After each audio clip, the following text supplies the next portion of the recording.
सब तो पहला फतेह प्रवान करो। वाहिगुरु जी का खालसा, वाहिगुरु जी की फतेह। मेरे तो पहला मेरे बहुत ही मानयोग सिंह साहिब ज्ञानी रघबीर सिंह जी जथेदार तक श्री केसगढ़ साहिब संबोधन होके गए ने।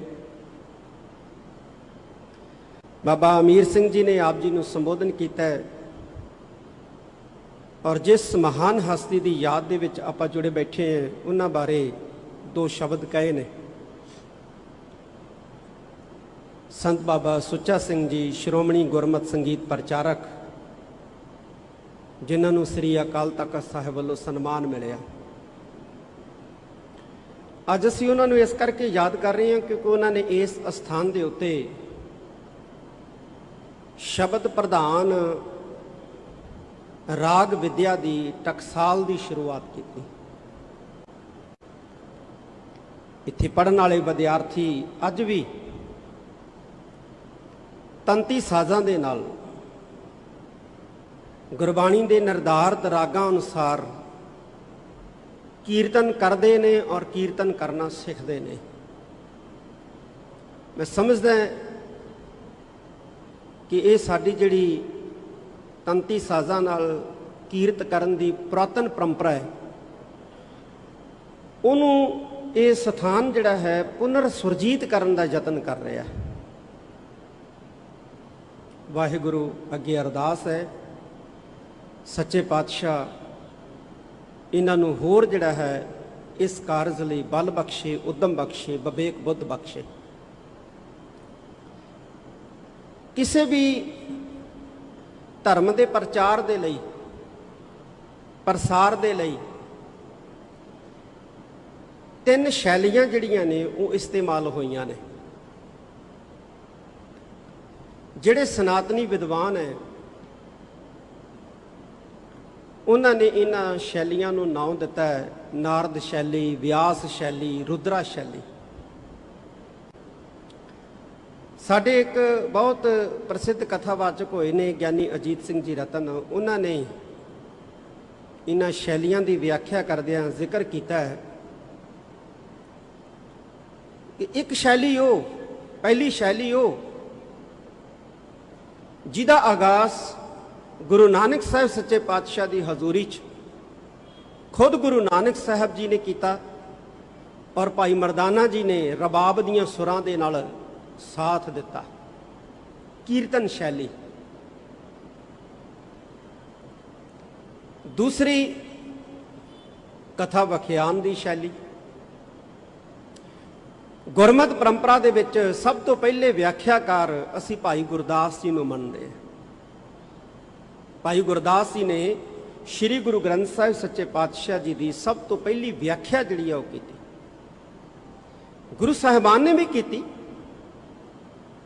ये नहीं कि गुरु साहिबान जिहड़े सन पहले भाई गुरदास जी तो वो संगतां नूं समझाउण दे लई गुरबाणी की व्याख्या नहीं सी करदे,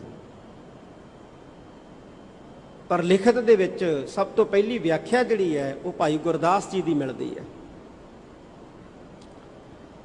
तीसरी जिहड़ी है वो है ढड सारंगी, कविता या कविश्री राही प्रचार की शैली।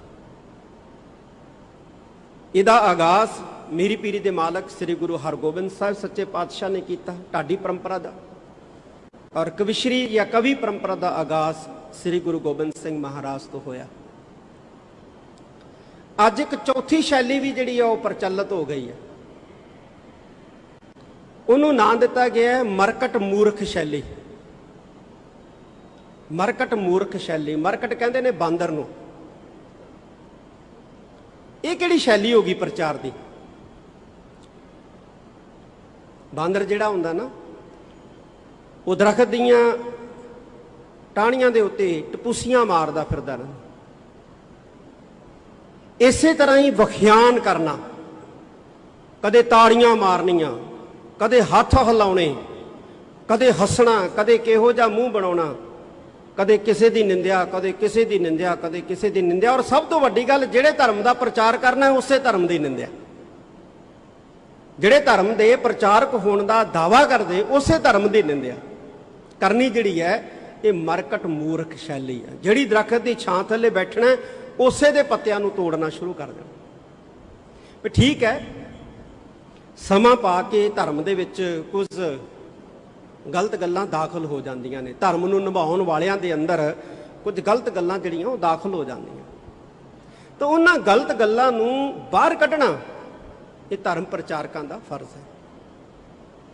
ਬਾਬਾ ਜੀ ਕਹਿ ਦੇਣ ਆਪਣੇ ਵਿਦਿਆਰਥੀਆਂ ਨੂੰ, ਸੰਤ ਬਾਬਾ ਅਮੀਰ ਸਿੰਘ ਜੀ, ਵੀ ਆ ਦਰਬਾਰ ਸਾਹਿਬ ਦੀਆਂ ਕੰਧਾਂ ਤੇ ਗਰਦ ਬਹੁਤ ਜੰਮ ਗਈ ਆ, ਰਾਤ ਹਨੇਰੀ ਆਈ ਸੀ, ਕੱਪੜਾ ਲਾਓ ਤੇ ਉਹਨੂੰ ਸਾਫ਼ ਕਰੋ। ਫਰਸ਼ ਬੜਾ ਗੰਦਾ ਹੋ ਗਿਆ, ਬਾਛੜ ਅੰਦਰ ਆ ਗਈ ਹੈ, ਮਿੱਟੀ ਅੰਦਰ ਆ ਗਈ ਹੈ, ਇਸ ਫਰਸ਼ ਦੀ ਮਿੱਟੀ ਸਾਫ਼ ਕਰੋ।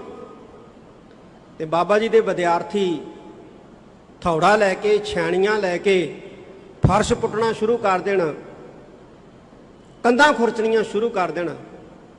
ਤੇ ਬਾਬਾ ਜੀ ਰੋਕਣਗੇ ਵੀ ਭਾਈ ਇਹ ਕੀ ਕਰਦੇ ਹੋ? ਜੇ ਨਾ ਰੋਕਣ ਫਿਰ ਸਖਤੀ ਨਾਲ ਕਹਿਣਗੇ, ਜੇ ਸਖਤੀ ਨਾਲ ਨਾ ਰੋਕਣ ਤੇ ਫਿਰ ਬਾਬਾ ਜੀ ਨੂੰ ਡਾਂਗ ਵੀ ਚੁੱਕਣੀ ਪਊ ਵੀ ਮੂਰਖੋ ਤੁਸੀਂ ਤਾਂ ਕੰਧਾਂ ਤੋੜੀ ਜਾਂਦੇ ਹੋ। ਤੇ ਉਹ ਫਿਰ ਵਿਦਿਆਰਥੀ ਅੱਗੋਂ ਦਲੀਲ ਦੇਣ ਵੀ ਫਿਰ ਕੀ ਹੁੰਦਾ ਜੇ ਕੰਧਾਂ ਟੁੱਟ ਗਈਆਂ, ਛੱਤ ਡਿੱਗ ਪਊ। ਤੇ ਫਿਰ ਉਹ ਅੱਗੋਂ ਦਲੀਲ ਦੇਣ ਵੀ ਛੱਤ ਤਾਂ ਪਿੱਲਰਾਂ ਤੇ ਖੜੀ ਹੈ, ਕੰਧਾਂ ਦਾ ਕੀ ਕੰਮ ਹੈ? ਕੰਧਾਂ ਦਾ ਕੀ ਕੰਮ ਹੈ? ਜੇ ਢਹਿ ਜਾਣਗੀਆਂ, ਟੁੱਟ ਜਾਣਗੀਆਂ, ਇਹਨਾਂ ਦਾ ਕੀ ਕੰਮ ਹੈ? ਤੇ ਜੇ ਬਾਬਾ ਜੀ ਕਹਿੰਦੇ ਉਹ ਪੜਦੇ ਐ, ਉਹ ਪੜਦਿਆਂ ਦਾ ਕੀ ਕੰਮ ਹੈ? ਇੱਥੇ ਆਪਾਂ ਕਥਾ ਕੀਰਤਨ ਹੀ ਕਰਨਾ, ਪੜਦਿਆਂ ਦਾ ਕੀ ਕੰਮ ਹੈ? ਇਹ ਮੂਰਖਤਾ ਹੀ ਹੈ। ਮੂਰਖਤਾ ਤੋਂ ਸਿਵਾਏ ਕੁਝ ਵੀ ਨਹੀਂ ਹੈ। ਦੇਖੋ ਕਿੱਡੀ ਕਮਾਲ ਦੀ ਗੱਲ ਹੈ। ਸਾਡੀ ਕੌਮ ਨੇ ਕੀ ਕੀਤਾ? ਜਿਹੜਾ ਸਭ ਤੋਂ ਅਹਿਮ ਜ਼ਿੰਮੇਵਾਰੀ ਵਾਲਾ ਕੰਮ ਹੈ, ਸਭ ਤੋਂ ਅਹਿਮ ਜ਼ਿੰਮੇਵਾਰੀ ਵਾਲਾ ਕੰਮ ਹੈ, ਉਹ ਹੈ ਧਰਮ ਦੇ ਸਿਧਾਂਤਾਂ, ਪਰੰਪਰਾਵਾਂ ਤੇ ਮਰਿਆਦਾ ਦਾ ਪ੍ਰਚਾਰ। ਉਹ ਅਸੀਂ ਮੂਰਖਾਂ ਹਵਾਲੇ ਕਰਤਾ, ਜਿਹਦੇ ਕਾਰਨ ਅੱਜ ਸਾਡੀ ਇਹ ਦਸ਼ਾ ਹੋ ਗਈ ਹੈ। ਅੱਜ ਸਾਡੀ ਇਹ ਦਸ਼ਾ ਹੋ ਗਈ ਹੈ। ਅਸੀਂ ਆਪਣੇ ਅਨਮੋਲ ਅਮੀਰ ਸਿਧਾਂਤਾਂ ਤੋਂ, ਅਸੀਂ ਆਪਣੀਆਂ ਅਮੋਲ ਅਮੀਰ ਪਰੰਪਰਾਵਾਂ ਤੋਂ, ਜਿਨ੍ਹਾਂ ਸਿਧਾਂਤਾਂ, ਜਿਨ੍ਹਾਂ ਪਰੰਪਰਾਵਾਂ ਦੀ ਰਾਖੀ ਦੇ ਲਈ ਸਾਡੇ ਮਹਾਨ ਪੂਰਵਜਾਂ ਨੇ ਖੂਨ ਡੋਲਿਆ, ਸ਼ਹੀਦੀਆਂ ਦਿੱਤੀਆਂ, ਅਸੀਂ ਉਹਨਾਂ ਨੂੰ ਰੌਂਦਣਾ ਸ਼ੁਰੂ ਕਰ ਦਿੱਤਾ, ਉਹਨਾਂ ਦਾ ਮਲੀਆ ਮੇਟ ਸ਼ੁਰੂ ਕਰ ਦਿੱਤਾ, ਉਹਨਾਂ ਨੂੰ ਰੌਂਦਣਾ ਸ਼ੁਰੂ ਕਰਤਾ, ਉਹਨਾਂ ਦਾ ਮਲੀਆ ਮੇਟ ਕਰਨਾ ਸ਼ੁਰੂ ਕਰ ਦਿੱਤਾ। ਤੇ ਅਸੀਂ ਚੁੱਪਚਾਪ ਦੇਖੀ ਜਾਂਦੇ ਹਾਂ, ਤਾੜੀਆਂ ਮਾਰ ਕੇ ਹੱਸੀ ਜਾਂਦੇ, ਤਾੜੀਆਂ ਮਾਰ ਕੇ ਹੱਸੀ ਜਾਂਦੇ। ਇਸ ਕਰਕੇ ਕੌਮ ਨੂੰ ਬੜਾ ਸੋਚਣ ਦੀ, ਸਮਝਣ ਦੀ ਜ਼ਰੂਰਤ ਹੈ। ਇਹ ਵੀ ਦਲੀਲ ਦਿੱਤੀ ਜਾਂਦੀ, ਕਹਿੰਦੇ ਅਸੀਂ ਸੰਸਥਾ ਦਾ ਥੋੜੀ ਨੁਕਸਾਨ ਕਰਦੇ ਹਾਂ, ਅਸੀਂ ਤਾਂ ਸੰਸਥਾ ਦੇ ਉੱਤੇ ਜਿਹੜੇ ਵਿਅਕਤੀ ਬੈਠੇ ਉਹਨਾਂ ਦਾ ਨੁਕਸਾਨ ਕਰਦੇ ਹਾਂ। ਇਹ ਸੰਸਥਾ ਦੇ ਮਾੜੇ ਵਿਅਕਤੀ ਬੈਠੇ, ਉਹਨਾਂ ਦੀ ਆਲੋਚਨਾ ਕਰਨੀ, ਉਸਾਰੂ ਢੰਗ ਦੇ ਨਾਲ ਕਰਨੀ, ਇਹ ਵੀ ਸਾਡਾ ਫਰਜ਼ ਹੈ, ਕਰਨੀ ਚਾਹੀਦੀ ਹੈ। ਪਰ ਇੱਕ ਗੱਲ ਇਹ ਵੀ ਚੇਤੇ ਰੱਖਣੀ ਚਾਹੀਦੀ ਹੈ ਕਿ ਸੰਸਥਾਵਾਂ ਨੂੰ ਵਿਅਕਤੀਆਂ ਤੇ ਵਿਅਕਤੀਆਂ ਨੂੰ ਸੰਸਥਾਵਾਂ ਦੇ ਨਾਲੋਂ ਜੁਦਾ ਕਰਕੇ ਨਹੀਂ ਦੇਖਿਆ ਜਾ ਸਕਦਾ। ਇਸ ਕਰਕੇ ਸੰਸਥਾਵਾਂ ਨਾਲ ਜੁੜੇ ਵਿਅਕਤੀਆਂ ਦੀ ਕੁਰਦਾਰ ਕੁਸ਼ੀ ਕਰਨੀ, ਇਹ ਵੀ ਸੰਸਥਾਵਾਂ ਨੂੰ ਢਾਹ ਲਾਉਣ ਵਾਲੀ ਗੱਲ ਹੀ ਹੁੰਦੀ, ਔਰ ਵੀ ਬੇਵਜ੍ਹਾ, ਉਹ ਵੀ ਬੇਵਜ੍ਹਾ। ਇਸ ਕਰਕੇ ਅਸੀਂ ਸੋਚੀਏ, ਸਮਝੀਏ। ਮੈਂ ਅੱਜ ਦੀ ਨੌਜਵਾਨੀ ਨੂੰ ਇਹ ਅਪੀਲ ਕਰਨੀ ਚਾਹੁੰਦਾ ਹਾਂ ਕਿ ਕਿਤਾਬਾਂ ਆਪ ਪੜ੍ਹਿਆ ਕਰੀਏ, ਬਾਣੀ ਆਪ ਪੜ੍ਹਨਾ ਸ਼ੁਰੂ ਕਰੀਏ।